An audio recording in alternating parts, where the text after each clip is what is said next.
Good morning student. हम Jean Jacques Rousseau पढ़ रहे थे।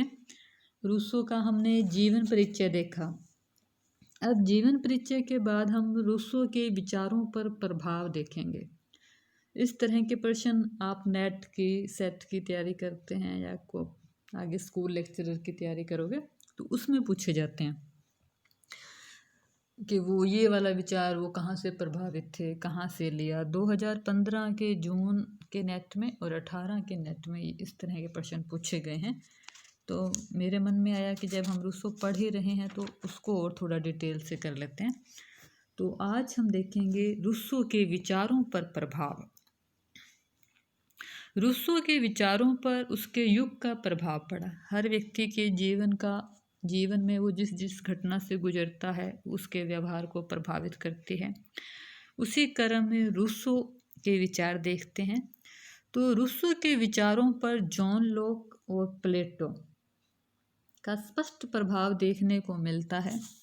वाकर ने लिखा है, रूसो ने आरंभ तो अवश्य ही लॉक से किया, पर लौट कर वह प्लेटो के रिपब्लिक पर पहुंचा। अब ये भी प्रश्न बन सकता है, ये थॉट दे देंगे, ये विचार लिखे होंगे और ये कि मतलब शब्द के कौन से विचारक के हैं, तो उत्तर होगा वाकर।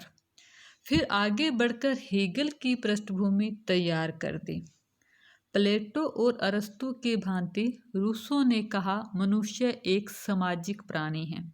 अब यहाँ प्रश्न बन रहा है, सामाजिक प्राणी की अवधारणा किससे ली? अरस्तु से ली।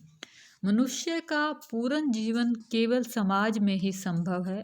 राज्य की अधीनता मनुष्य इसीलिए स्वीकार करता है कि राज्य उसका नैतिक नियंत्रण करे और व्यक्ति के अंतिम लक्ष्य की ओर जाने में सफल बनाए। तो जो सामाजिक प्राणी की बात है, जो समाज की बात है, यह विचार उन्होंने प्लेटो और अरस्तु से लिया।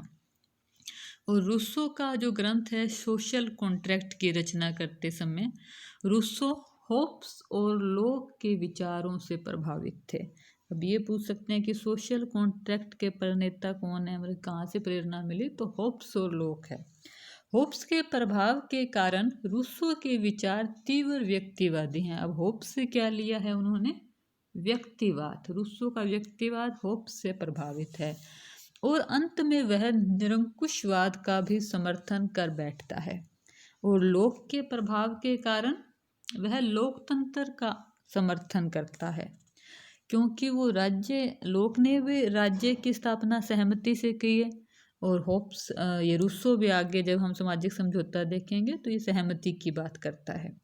दूसरा जिनेवा, जैसे कि जिनेवा मैंने बताया रूस के अंदर है और रूस है वो विश्व में प्रत्यक्ष प्रजातंत्र का घर है। तो जाहिर सी बात है वहाँ पे जनता है वो जागरूक है, जनता की सहभागिता बहुत ज़्यादा है। तो उसके जो जिनेवा का वातावरण है उसका भी रूसो पर प्रभाव पड़ा। इसीलिए उन्होंने प्रत्यक्ष प्रजातंत्र का समर्थन किया और छोटे छोटे नगर राज्यों के पक्ष में थे। और फ्रांस की तात्कालीन परिस्थितियों से भी रूसो प्रभावित हुआ। उस समय मुख्य प्रश्न यह था कि निरंकुश राज्य सत्ता समाजशाही चर्चा की अतिथियों से सामान्य जनता को कैसे राहत मिले। रूसो के सामने राजत्व की प्रभुसत्ता के समर्थन के स्थान पर सामान्य जनता के लिए शासन की क्रूरता और चतुर्दैक शोषण से मुक्ति का प्रश्न था। राज्य पर प्रभाव डालने वाले तत्व कैसे बाहरी परिस्थितियों, ऐतिहासिक परंपराओं आदि के संबंध में जब रूसो लिखता है तब उस पर मोंटेस्क्यू के प्रभाव भी दिखाई देते हैं। तो जो ऐतिहासिक परंपरा की बात है, जो कानूनी तत्वों की बात है, वो उन्होंने मोंटेस्क्यू से ली। तो अब रूसो को प्रभावित करने वाले विचारकों में है प्लेटो, अरस्तु, होब्स, लॉक और जिनेवा की परिस्थितियाँ और मोंटेस्क्यू। जैसा कि वाहन ने कहा, रूसो ने लॉक के शिष्य के रूप में आरंभ किया और अपने विकास के महत्वपूर्ण वर्षों में वे पूरे हृदय के साथ प्लेटो के शिष्य रहे। स्टार्टिंग तो उन्होंने लॉक से की, फिर प्लेटो के शिष्य बन गए और लास्ट में मोंटेस्क्यू के जादू में आ गए।